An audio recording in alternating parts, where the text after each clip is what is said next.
Now you impressed me with all this. Now చెప్పండి, love at first sight ఒక్కసారి జరుగుతుందా లేదంటే మళ్ళీ మళ్ళీ జరగచ్చా? లవ్ ఎట్ ఫస్ట్ సైట్ ఇప్పుడు ఒకసారి జరుగుతుంది. అంటే జనరల్గా ఏమవుతుందంటే ముందు మగవాళ్ళు సైట్ కొడతారు. వాళ్ళ సైట్ బాగుందా లేదా అని ఆడవాళ్ళు చూసుకుంటారు. అంటే కరెక్ట్గా చూస్తున్నాడా నన్ను, కరెక్ట్ కోణంలో చూస్తున్నాడని. లేదంటే అదే ఆ రెండు ఎగ్జాక్ట్లీ ఆ రెండు సైట్లు కలిసినప్పుడు ముందు అట్రాక్షన్ అవుతుంది. అట్రాక్షన్ తర్వాత డిస్ట్రాక్షన్స్ లేకుండా ముందుకెళ్తే లవ్ అవుతుంది. ఆ లవ్ దాన్ని ప్యూర్గా ఉండి దాన్ని ముందుకెళ్తే అది లైఫ్ టైం కమిట్మెంట్ అవుతుంది. కాబట్టి లవ్ ఎట్ ఫస్ట్ సైట్ అనేది అది మరి ఐ డోంట్ నో.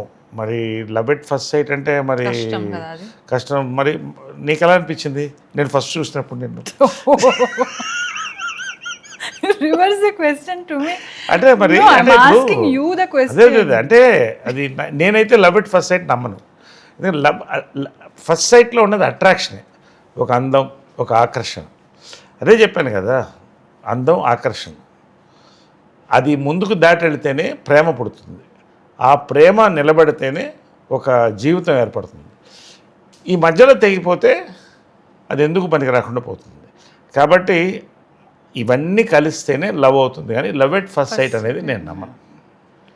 బట్ మీరు సో ఈజీలీ ఎక్స్ప్రెస్ చేస్తారు కదా అందరికి. అంటే I'm not talking about women, I'm talking about general గా అందరితో కలిసి ఉంటారు. సో హౌ ఎలా వచ్చింది అది మీకు ఎక్స్ప్రెస్? ఇది ఒక్కొక్కరు స్వభావం అంటారు, క్యారెక్టర్ అంటారు. మా అమ్మ కూడా ఎప్పుడు ఏమన్నా ఉంటే మనసులో ఉండేది మాట్లాడేసేది. ఏమన్నా కూడా అప్పుడు భయపడేది కాదు. నాకు చిన్నప్పటి నుంచి కూడా కృష్ణ గారితో కూడా అంతే. కృష్ణ గారు కూడా అంతే. ఆయన ఎప్పుడు కూడా మనసులో ఉన్నది దాచుకోడు, ఏమైనా ఉంటే చెప్పేస్తాడు. సో నాకు కూడా ఏంటంటే నేను చెప్పేది నాకు కరెక్ట్ అనిపించినప్పుడు చెప్పేస్తాను. నాకేం భయపడ్డా దానికి. అవతల వాళ్ళు ఏమన్నా బట్ ఒకటి హర్ట్ చేయకుండా మనం ఏ విషయం అన్నా చెప్పగలుగుతాం.